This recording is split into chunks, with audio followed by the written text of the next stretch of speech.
Hi, this is Mashnu, and here is the analysis of a friendly game that I played at chess.com. Now, by friendly game, I mean a game that is not for any league, competition, or tournament, but just to train and to enjoy the game. So now and then I place an announcement on Twitter when I have still space for to play some friendly games. So then sometimes people react to that and challenge me on chess.com.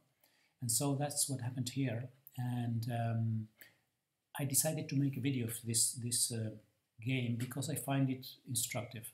I find that in this game my opponent made some mistakes that are very, very common in the play of players rated, let's say, around 1500 to 1800.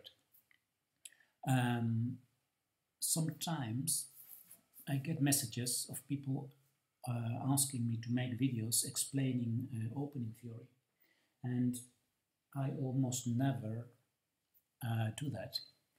And the reason for that is that I find that at that level you don't need to memorize opening lines from a theory book. I find that you need to understand what's important in the opening and in the early middle game.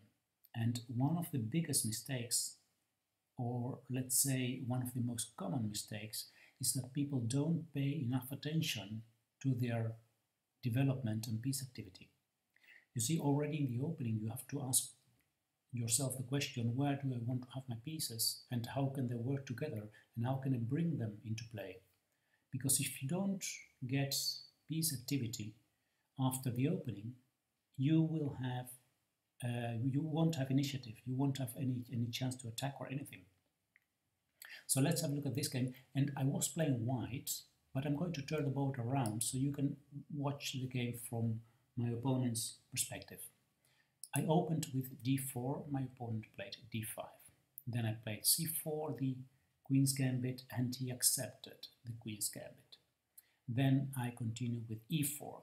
e4 is not very well, not the most common move. Actually, knight f3 is more common, but e4 is a theoretical line. It's controlling the center and preparing, as you can see, the development of both bishops already. Knight to f6, knight f3, developing the knight, and now bishop to g4 is a good move. Black until now is playing well. Developing his knight first, then developing his bishop to this, having the spin here of the knight on f3. And now I played d5, attacking the knight. So where does the knight go?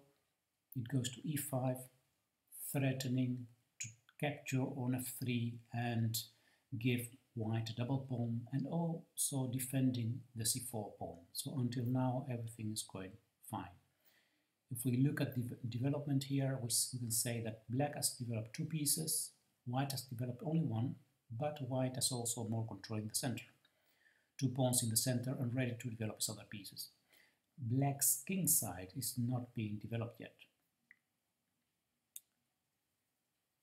It's important here, if you are playing this position with black, it's important to already think about how am I going to develop this dark square bishop. Do I want to have it on g7 by playing g6 and bishop g7, or do I want to play e6 at some point and play bishop to b4 check? Let me show you what happened in the game. I played here bishop to f4, questioning this knight. Where are you going now? And this is an important moment. What do you think? What would you do with this knight? Would you defend it, or would you move it away, or what would you do? In the game, my opponent played bishop takes f3, which is a mistake, actually. The correct move here is knight to g6, moving the knight away, winning a tempo on the bishop. So white is forced to move the bishop again, for example, bishop g3. Let's return. Why is bishop takes f3 a mistake? Because you need to be able to play e6 or e5 later. And without this bishop, you're not controlling e6 enough. I'm going to show you, it will be clear in a moment. I recaptured here. now still this knight on e5 is attacked. So he plays it to g6. Correct. Bishop goes to g3. And here actually it was the last chance for black to advance his e-pawn. It's no longer possible to play g6, bishop g7 to develop this dark square bishop. So he needs to play e6 or e5. Instead of that, black played knight to f6, and now he is in a very bad situation, because after my move bishop takes c4, I'm having my bishop and my pawn looking at e6. So it becomes really, really difficult now for black to continue his development. He cannot play e6 or e5, or let's say it's difficult to play it because he might lose a pawn there. Instead of knight to f6, the correct move was e5. e5 is a bit better than e6. Why is it better? I'm going to show you. If you play here e6, white plays queen a4 check, queen d7, and then white trades queens to prevent black from castling. And here white has the option of opening the center, and then the king is exposed in the center. So later white can play knight f3 and then knight c3, and then castle queenside, having this rook attacking the king. So placing the rook on d1, winning a tempo on the king. Still, this is better than what happened in the game, because now black can develop his bishop and his knight. And if we look at this same variation, but instead of e6 playing e5, still the same thing happens, but there is a difference, that after queen trading here, white cannot open the d-file by taking on a6. So if the bishop takes c4, you can play with black bishop to b4 check, and you have your development, and the position is not that bad. It's, well, perhaps equal here, knight d2, and then perhaps rook d8 and then king to c8, something like that, or knight f6 here to finish the development. So this would have been the right way to play it. Now let's have a look at what happened in the game. He played knight f6, and he gets difficulties with the development of his dark square bishop. Bishop takes e4. Queen to d7 he played now. Queen b3. Attacking b7 and still putting more control over this e6 square, so preventing e6.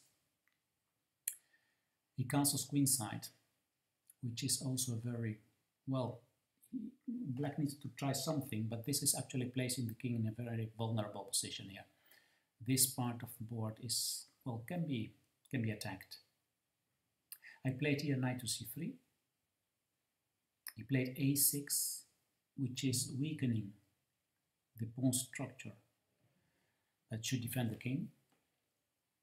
Probably my opponent was afraid that I wanted to play bishop to b5 or knight to b5, so he wants to prevent this. Still, the best option would be simply to play e6, and, well, then perhaps you give a pawn, but at least you can develop your pieces. Piece activity, that's what it's all about.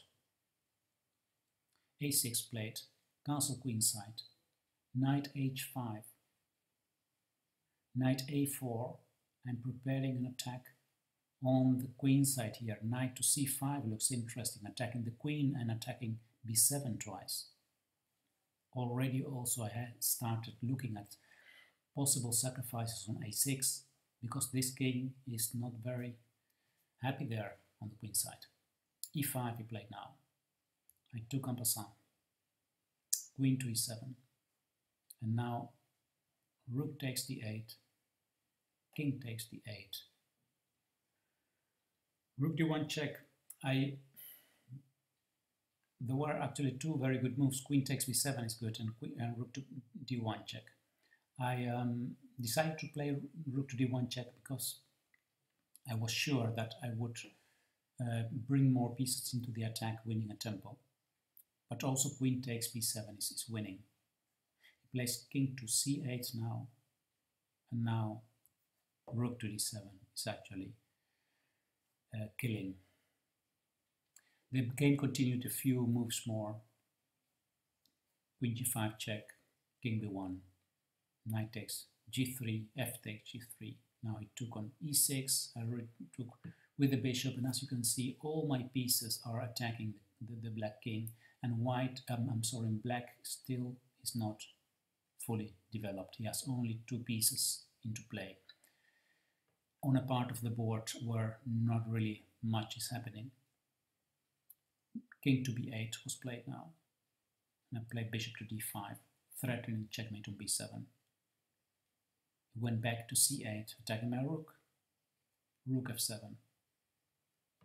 Still the threat is queen takes b7, so he plays b5. And now I simply played queen to c3.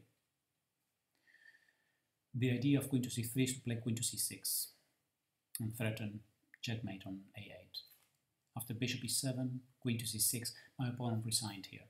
The threats are just becoming too big now. So the important message actually in this video that I want to give to you, to all of you, is in the opening, think about how can I get my pieces into play, because piece activity is the most important thing that you need to take care of. We all have learned those principles of the opening: controlling the center, developing your pieces, bring your king into safety, and somehow many people don't apply them. And if you apply these rules of getting your pieces into play and trying to control the center in the opening, I can assure you that all your games are going to be much more exciting, much more interesting, because you will get into middle game positions where you can have activity and attack and initiative. Yeah, without piece development, without your pieces placed on active squares, then forget it. You'll never get an attack going on. You will miss firepower in your attack and your plans. So, piece activity. Remember that word. It's the most important word in chess, piece activity. Alright, thanks for watching, and I'll see you next time. Goodbye.